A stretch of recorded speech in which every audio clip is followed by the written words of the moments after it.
She is a true dynamo in the field of patient advocacy. She's the founder of the Chromophobe and Oncocytic Tumor Alliance.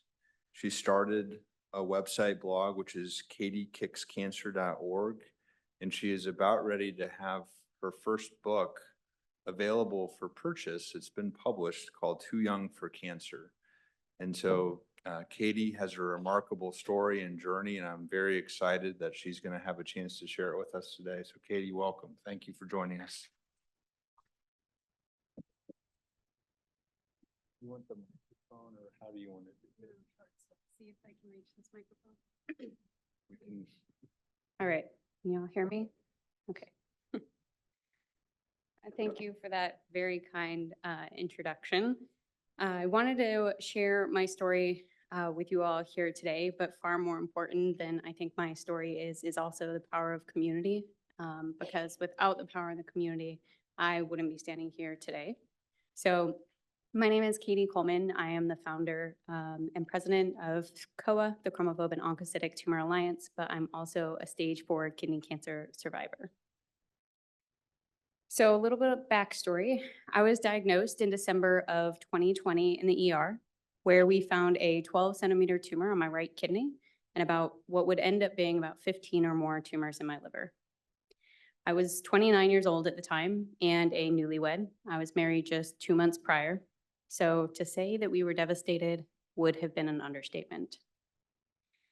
I didn't have a medical background at the time or really know anything about cancer. Honestly, I didn't even know what an oncologist was.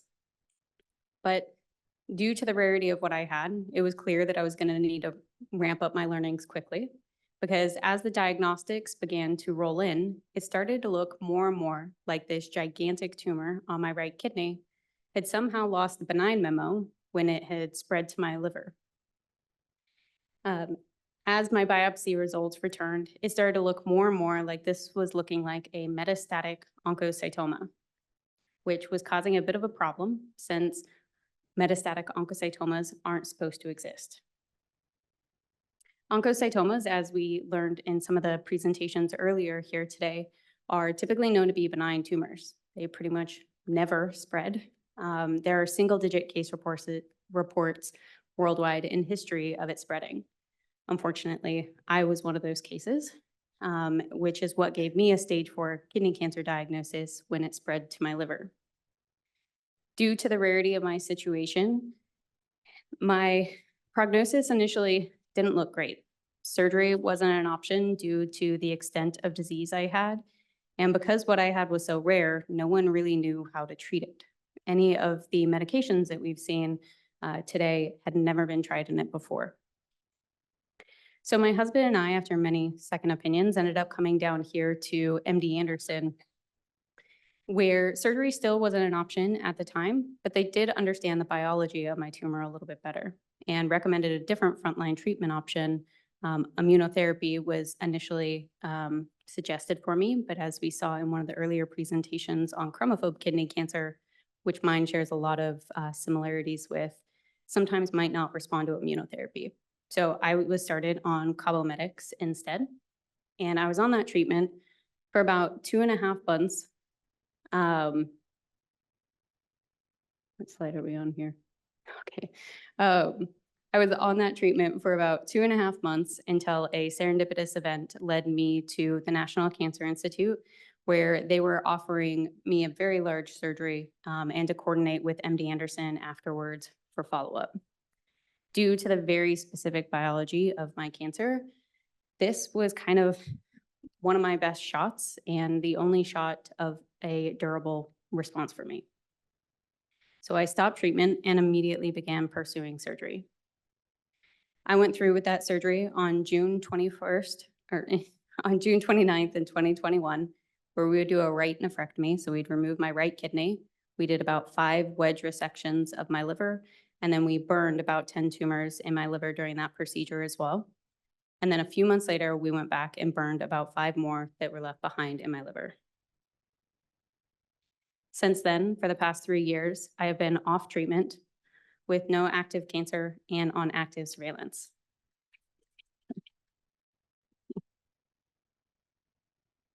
I did just have scans yesterday and get my results like in an hour, so knock on wood that all still holds true. So something many would have thought when I was initially diagnosed, including myself, was that I never would have been able to reach the point that I am currently. And that wouldn't have been possible for many, many different reasons. But I owe a lot to the incredible team of doctors I had. But I also owe even more to the kidney cancer community and the wonderful patients that led me to connections that ultimately got me to the care that I needed. So about 6 months into my treatment, as we saw in June of 2021, is when I went through with that surgery. And I had gone from a treatment approach that was not curative to surgery with curative intent. And so nobody really knew for sure if this surgery would turn out well. Nobody had really tried this before. And it was pretty high risk because we found out that I had a bleeding disorder and we were operating on two hypervascular organs, which meant they were requesting a lot of blood. So I was taking a risk with that surgery, but it was also my best shot.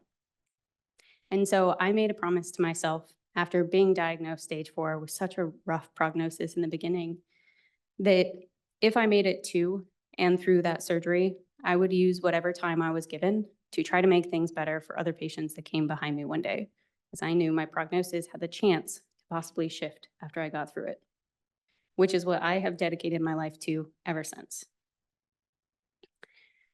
I ended up founding a nonprofit, COA, the Chromophobe and Oncocytic Tumor Alliance, which was largely impacted by a group of chromophobe patients I connected with early on in my diagnosis. One of them is in the room here today. Initially, when I was diagnosed, because what I had was so rare, a lot of people thought I did have chromophobe kidney cancer. This allowed me to learn a lot about chromophobe kidney cancer. And although it's less likely to spread, when it does, it doesn't have access to treatment options that are tailored to the biology of it, which is why I started COA to try to help fund research to move closer to those treatments. I have also, inside and outside of COA, have funded grants, built websites, held events, and spread awareness for kidney cancer. I even switched industries, and instead of building software for racetracks, I joined the Rare Cancer Research Foundation, where I now get to spend my days building software to help patients with rare cancers organize and consolidate their care, and even donate their tissue from surgery and their data to research to drive research forward, which was something that was incredibly important to me. I even ended up writing a memoir that comes out in November, sharing what it was like to be diagnosed with kidney cancer so young, as well as such a rare type of cancer. And I donated my entire book deal and will continue to donate all proceeds from this book back to research, because I didn't write this book for financial gain for myself. I wrote this because I want to help other patients. I'm really fortunate to be where I am, but I wouldn't be without my incredible team of doctors, but I wouldn't have a story to tell if it wasn't for the community that helped me along the way. Many who know my story now or might see me on social media think that I've always been this way or that I faced my diagnosis fearlessly. But the truth is, I was terrified every step of the way. I was the literal poster child for if you can't beat fear, just do it scared. I never in a million years would have described myself as strong. You can see this in a post that I posted in a kidney cancer support group when I was initially diagnosed, where I said, I'm really struggling with the diagnosis tonight. I can't sleep, I'm really nauseous, and honestly, really scared. I haven't started treatment yet. Any tips for sleeping or learning how to cope? I could also really use some success stories from anyone who was diagnosed at stage 4. I have a very large, uncommon tumor that very rarely spreads, but it spread to my liver in at least 6 spots, several large, 5 to 6 centimeters. Now, the comment section of that post was filled with dozens of patients offering up support and tips. And one of them was from Marvin, who is actually here in the room as well. And Marvin, the first thing that he let me know is that I wasn't alone and that he was diagnosed. He was stage 4 and had moved down to come to MD Anderson for treatment. He then offered to connect to help guide me through MD Anderson and Houston, and said, "You're coming to the best place on the planet, smart, kind, and thoughtful. When do you arrive?" Marvin was one of the first people I connected with when I was diagnosed, and him and his wife, Debbie, brought my husband and I a lot of peace when we first came down to MD Anderson, as well as when we would ultimately end up moving down to Texas. They met us for coffee before my very first appointment, and they also brought me a fresh baked loaf of sourdough bread that they're famous for right before the historic Texas freeze hit, which was the week I happened to move down to Texas, which was terrible timing. But more importantly, they taught me the power of this community. And whenever I doubted myself, they always reminded me to aim higher. This community continued to support me through my diagnosis, not only through my most trying days, but also played a very large part in why I'm still here.